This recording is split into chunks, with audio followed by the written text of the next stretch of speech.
Hello মাইক্রোগ্রাফি viewers, আসসালামু আলাইকুম। আজকে আমি আপনাদের সাথে খুবই সিম্পল ওয়েতে নাম্বার 1 শেপ কেককে কাটিং ও ফ্রস্টিং করে দেখিয়ে দিব এই ভিডিওতে। তাহলে চলুন শিখে আসি কিভাবে 1.5 পাউন্ড কেকের মধ্যে নাম্বার 1 শেপ কেককে ডিজাইন করা যায়। এখানে আমি অরেঞ্জ ফ্লেভারের কেক স্পঞ্জকে বেক করে নিয়েছি। এখন এই কেকটিকে আমি ডিমোল্ড করে স্লাইস করে নিব। 1.5 পাউন্ড সাইজের কেক তৈরি করার জন্য এখানে আমি 7 ইঞ্চি 4 কোনা মোল্ড নিয়েছি। 2.5 ইঞ্চি করে আমি দুটি অংশকে কেটে নিচ্ছি।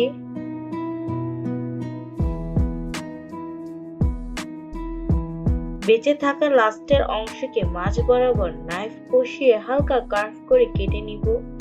বেঁচে থাকা বেসকেও আমি মাপে বসিয়ে কেটে নিচ্ছি।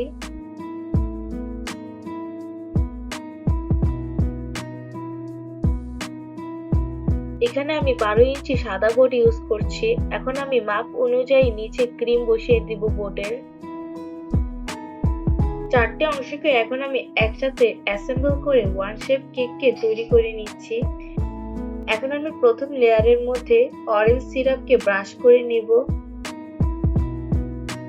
এখন এর মধ্যে আমি অরেঞ্জ ফ্লেভারের ক্রিম ও অরেঞ্জ কাট দিয়ে তৈরি মিশ্রণকে কেকের মধ্যে ফ্রস্টিং করে নেব।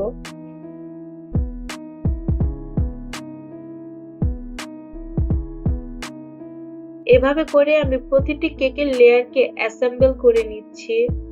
কখনো যদি আপনাদের স্পঞ্জ কেক ভেঙে যায় তাহলে আপনারা টেনশন নেবেন না। এই জোড়া কেকের উপর যদি আমরা সুগার সিরাপ আর ক্রিম লাগিয়ে রাখি, কেক কাটিং করার সময় কেউ বুঝতে পারবে না যে এর মধ্যে এতগুলো জোড়া তালি ছিল। কিভাবে আমি এই কাজটি করে নিচ্ছি অবশ্যই ভিডিওটি লক্ষ্য করলে আপনারা শিখতে পারবেন।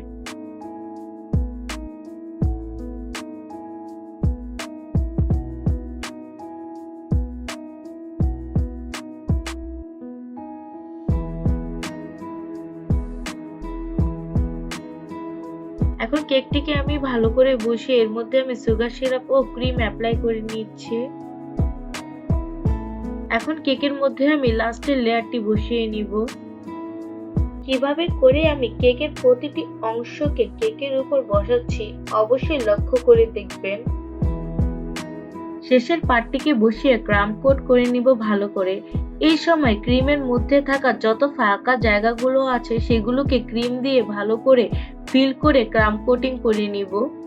ক্রাম কোটিং যদি আমরা কেকের মধ্যে ভালো করে নিই তাহলে আমাদের ফাইনাল আইসিং করতে প্রবলেম হয় না। ক্রাম কোট করে নেওয়া হয়ে গেলে এখন আমি কেকটিকে ফ্রিজে ভালো করে সেট করে নিব ওভারনাইট বা 1-2 ঘন্টার জন্য। আজকে এই পর্যন্তই। নেক্সট ভিডিওতে আমি এই কেকের ডেকোরেশনও শেয়ার করব। অবশ্যই পাশে থাকবেন। পাশে থাকার জন্য like, comment, share and subscribe করে পাশে থাকবেন। আল্লাহ হাফেজ।